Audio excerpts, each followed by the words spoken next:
sebelum mulai kegiatan hari ini, silakan ketua kelasnya boleh pimpin doa terlebih dahulu. Untuk memulai kegiatan pada hari ini, mari kita berdoa bersama-sama dan kita masing-masing. Doa mulai.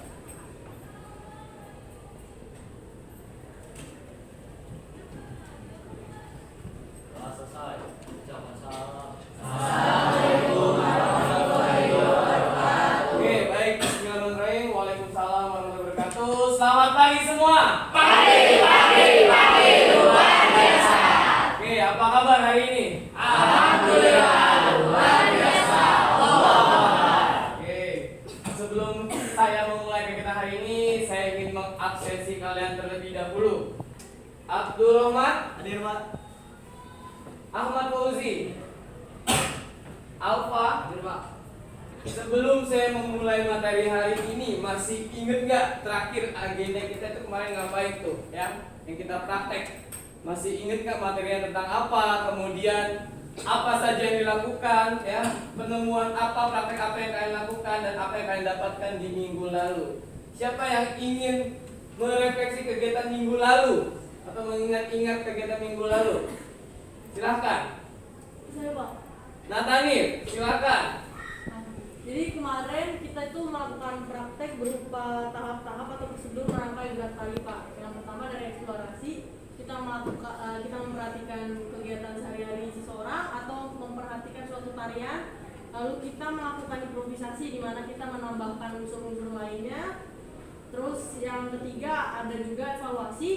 Kita melihat satu sama lain, kan kita kemarin satu orang itu melakukan 2 kali 4 gerakan tarian. Mengeksplor gerakan, Ya, mencari eksplor gerakan. Terus masing-masing dari kita memisahkan mana yang bagus, mana yang tidak. Terus yang terakhir kita komposisikan, di mana kita menggabungkan semuanya. Habis itu kita praktek di depan dan kita menjelaskan tentang unsur apa yang dipakai, konsepnya apa, terus ruang geraknya bebas atau terbatas. Oke, baik, good. Ternyata masih ingat, tepuk tangan buat kalian. Nah, tujuan pembelajaran kita. Nah, setelah melihat materi melalui PowerPoint nanti, ya, peserta didik dapat menganalisis gerak tarik kreasi berdasarkan fungsi, ya, kemudian teknik, bentuk, jenis, iringan dengan baik. Nanti tujuan pembelajaran kita akan membuat seperti ini, ya. Jadi setelah melihat materinya, ya. Oh, baik, sorry.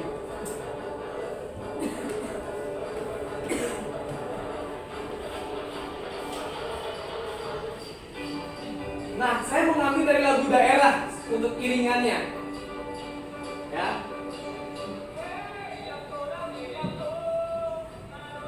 Dari lagu tersebut dimainkan dengan gitar, ya, dengan pukulan akustik ritmis, dengan gendang, dengan rebana dan sebagainya. Nah, nanti tujuan kita akan seperti ini nantinya. Membuat sebuah satu tali yang kemarin kalian buat, masih menggunakan hitungan, kita buat seperti ini dengan iringannya, ya. Kita akan membahas tentang fungsi, teknik, bentuk, jenis, dan nilai estetis terlebih dahulu sebelum masuk ke iringan tarinya, ya. Baik. Yang pertama, fungsi tari. Ini saya mengambil satu tokoh, ya. Menurut Jazuli, ya, dalam bukunya tahun 1994 halaman 43 menggolongkan fungsi tari menjadi 4 bagian, ya, di mana tarian sebagai upacara, hiburan, pertunjukan, media pendidikan. Oke, yang pertama fungsi upacara, ya.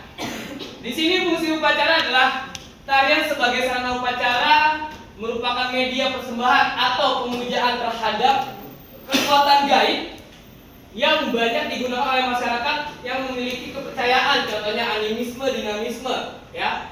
Ini sambil penjelasannya saya ada satu video. Nah, ini adalah satu video di mana upacara Seren Tahun yang ada di Jawa Barat sebagai sarana wujud syukur masyarakat Sunda ketika panen, ya. Di mana ketika mereka panen padi, mereka mengadakan pagelaran seperti ini, upacara adat, ada festival dan sebagainya, ya, di mana ada tariannya, di mana tarian itu menggambarkan wujud syukurnya mereka. Seperti yang dibahas di sini, ya. Tarian sebagai sarana upacara merupakan merupakan media. Media seperti apa? Media persembahan atau pemujaan terhadap kekuatan gaib yang banyak digunakan oleh masyarakat yang memiliki kepercayaan animisme atau kepada roh, ya, atau dinamisme, benda-benda yang memiliki kekuatan, atau totemisme, binatang, ya. Jadi seperti itu. Upacara sendiri dibagi menjadi 3. Ada upacara keagamaan, upacara adat, ya. Kemudian juga ada upacara kenegaraan. Nah, kalau seperti ini maksudnya upacara apa? Upacara adat. Fungsi sebagai hiburan, ya. Sebagai hiburan hasil dari ekspresi diri, ya. Di mana sambil saya play, tari sebagai hiburan dimaksud untuk memeriahkan atau merayakan sesuatu pertemuan. Ya, misalkan ada acara apa, misalkan penyambutan, pertemuan, ya. Kemudian acara pembukaan acara, ya, dan sebagainya. Tarian disajikan, dititik beratkan bukan kepada indahnya geraknya, tapi melainkan pada segi hiburannya saja, ya. Bahkan kalian sebagai penonton bisa ikut serta dalam tarian tersebut, ya. Contohnya tari jaipong, ya. Tarian yang di depan ini, ya, tari bajidor kahot. Ini mereka ditarikan untuk menghibur siapa? Menghibur masyarakat yang menonton pertunjukan tersebut atau penampilan tersebut. Tari sebagai pertunjukan yaitu tarian yang bertujuan untuk memberikan pengalaman estetis kepada penontonnya. Ya, tarian ini disajikan agar dapat memperoleh tanggapan apresiasi sebagai suatu hasil seni yang dapat memberikan kepuasan kepada sebagai sesuatu hasil seni yang didapati untuk memberikan kepuasan kepada mata dan hati penontonnya. Nah, ketika kalian menyaksikan pertunjukan tersebut, kalian merasa puas dalam penampilan tersebut, ya kan? Kalian merasa nyaman. Nah, disitulah tujuan dari pertunjukan tersebut tercapai, ya. Tari sebagai seni pertunjukan memerlukan pengamatan yang lebih serius daripada sekedar untuk hiburan. Nah, ini bedanya di sini, ya. Untuk itu tari yang tergolong sebagai pertunjukan atau tontonan adalah tergolong performance, karena pertunjukan tari lebih mengutamakan bobot nilainya, ya, bobot nilai seni daripada tujuan lainnya. Kalau tadi kan tari hiburan hanya untuk menghibur, ya, jadi seperti itu. Dari tadi contoh mengenai upacara, kemudian hiburan, pertunjukan, ini terangkum lagi menjadi satu fungsi, yaitu sebagai fungsi pendidikan, ya. Fungsi media pendidikan. Kenapa sebagai fungsi media pendidikan? Karena tari sebagai media pendidikan yaitu tari yang bersifat untuk mengembangkan kepekaan estetis melalui kegiatan berapresiasi dan pengalaman berkarya kreatif. Ya, mungkin dari fungsi yang tadi saya bilang upacara, ya, dari situ kalian tahu, oh, kalian mengapresiasi karena pertunjukan ini untuk upacara, nambah wawasan buat kalian, nambah pengalaman, ya kan, dan kalian bisa melestarikan nantinya. Itu fungsi pendidikannya di situ. Di sini saya lebih membahas tentang bentuk dan jenis tariannya, ya, dibagi menjadi 3. Ada tari rakyat, tari klasik, dan terakhir tari kreasi baru. Untuk bentuk dan jenisnya. Baik, untuk tari rakyat, tarian yang berkembang di lingkungan masyarakat lokal, hidup dan berkembang secara turun-temurun di masyarakat tersebut, di komunitas lokal tersebut. Nah, biasanya tari rakyat ini yang bisa dikembangkan, yang kalian kembangkan kemarin, dijadikan sebuah tari kreasi kalian. Kemarin kalian mengambil dari tari apa? Rakyat. Kenapa tari rakyat? Karena tariannya tidak baku, ya. Gerakannya bisa dikembangkan. Nah, yang kedua ada tari klasik, di mana tarian yang berkembang di keraton memiliki pakem-pakem tertentu dan nilai-nilai estetis yang tinggi, ya. Contohnya misal kalau di Sunda ada tari Kandagan, kalau di Jogja, di Keraton Jogja itu ada tari Bedaya, ya. Tulisannya Bedaya tapi dibacanya Bedoyo, ya. Tarian-tarian tersebut tidak bisa ditarikan sembarangan, apalagi kalau dikreasikan, nggak bisa, gerakannya baku. Makanya ketika kemarin kalian praktik, kalian tidak mengembangkan dari tari klasik, tapi dikembangkan dari tari rakyat. Jadi seperti itu. Paham sampai di sini? Paham. Oke, yang terakhir ada tari kreasi baru, di mana tarian yang dikembangkan sesuai dengan perkembangan zaman, ya. Namun pada dasarnya tidak menghilangkan nilai-nilai tradisi itu sendiri. Nah, tari kreasi baru ini yang tadi saya bilang berkaitan dari pengembangan dari tari apa? Tari rakyat tersebut. Nilai estetis dalam sebuah tarian. Perhatikan di sini. Ini yang biasa jadi penilaian ketika ada lomba-lomba. Mungkin kalian sering dengar yang namanya wirama, wirasa, dan wiraga. Keterampilan menari, hafal gerak, ya, kemudian ketuntasan gerak dan keindahan geraknya dari geraknya tersebut, ya. Kemudian ada wirasa, ekspresi yang tadi disampaikan oleh Dapa, benar. Ekspresi yang ditampilkan oleh penarinya, kejiwaannya, ya.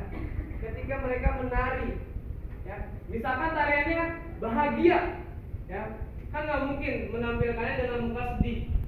Misalkan dalam tarian seperti ini bahagia, tapi mukanya melas. Ya. Atau gerakannya gagah marah, misalkan berjalan, gagah marah, ya.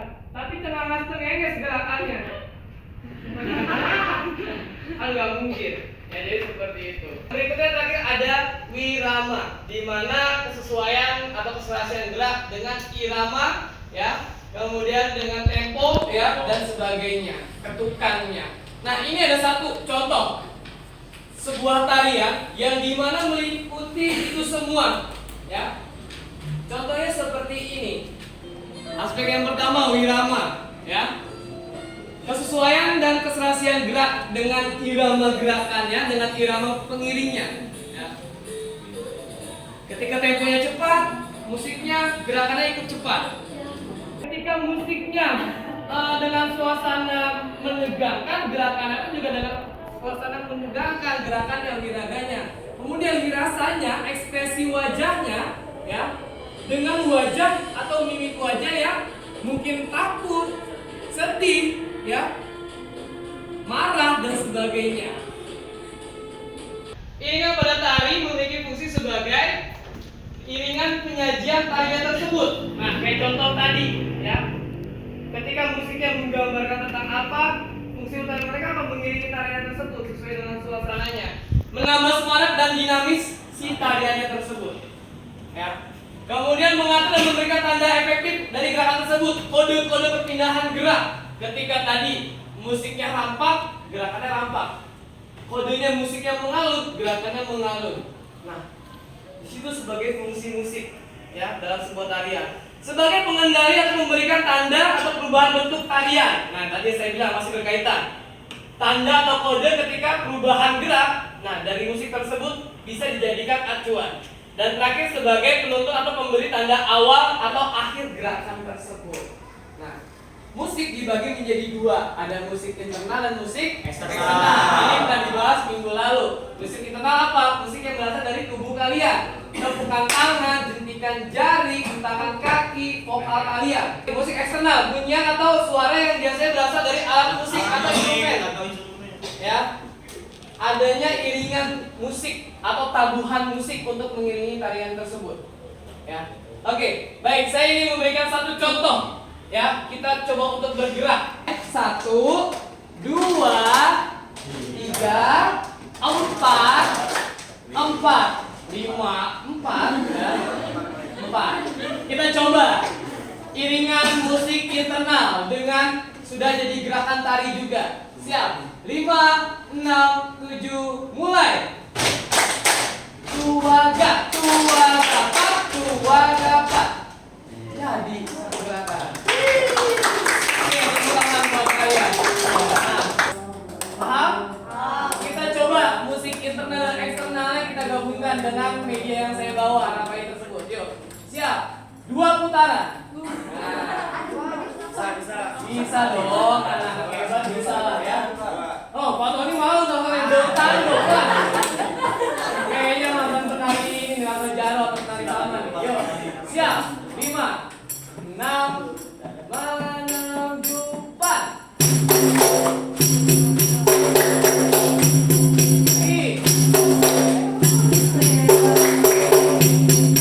Good. Tepuk tangan buat kalian.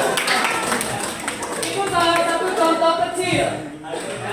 Salah satu contoh kecil di mana lagi ketagihan.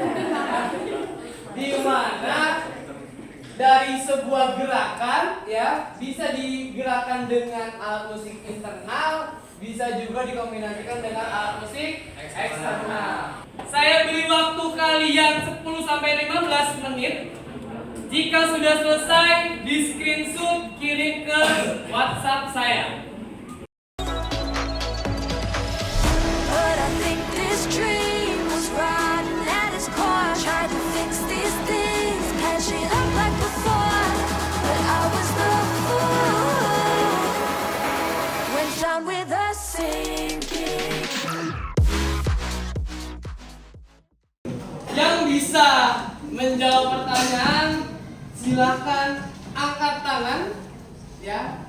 Angkat tangan, sebutkan nama timnya sebangku siapa-siapa saja dan apa jawabannya. Dieja, ya, dieja. Peraturannya gini, saya hitung 1, 2, 3 baru angkat. Oke, nomor 5. Tarian yang berkembang di keraton. 1, 2, 3.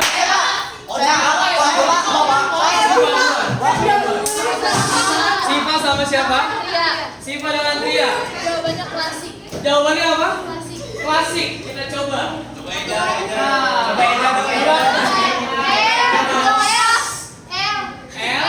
A. S. I.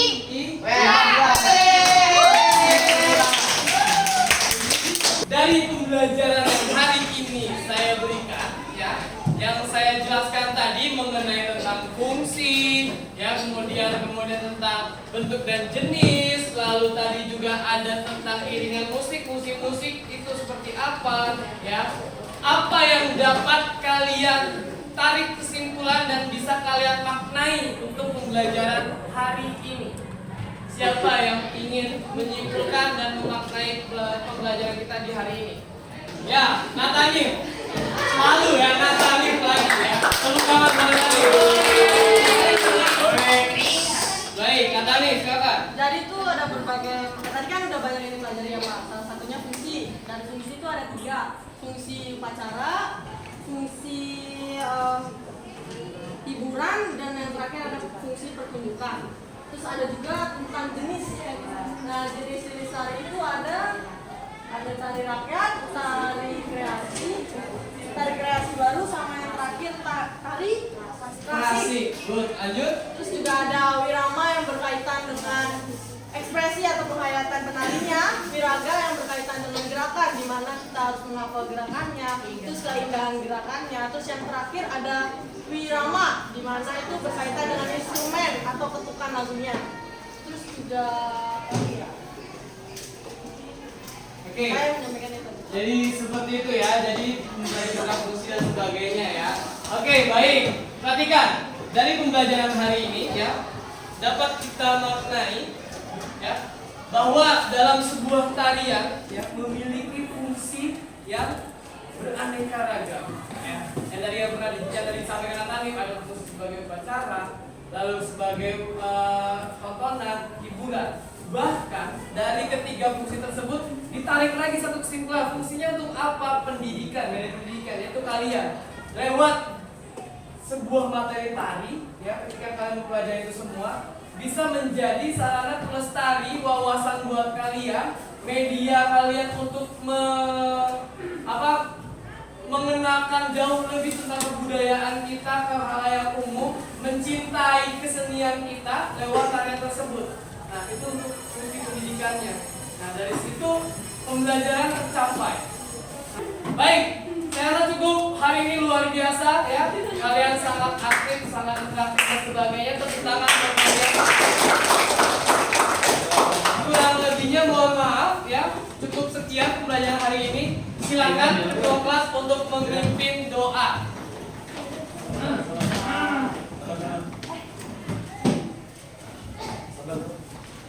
Siap.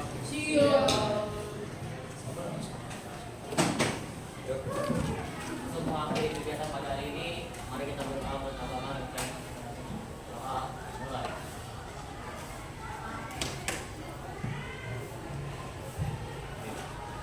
Doa selesai. Salam. Oke, baik. Bismillahirrahmanirrahim. Alhamdulillah. Waalaikumsalam warahmatullahi wabarakatuh. Selamat pagi semua. Pagi luar biasa. Tangan buat kalian.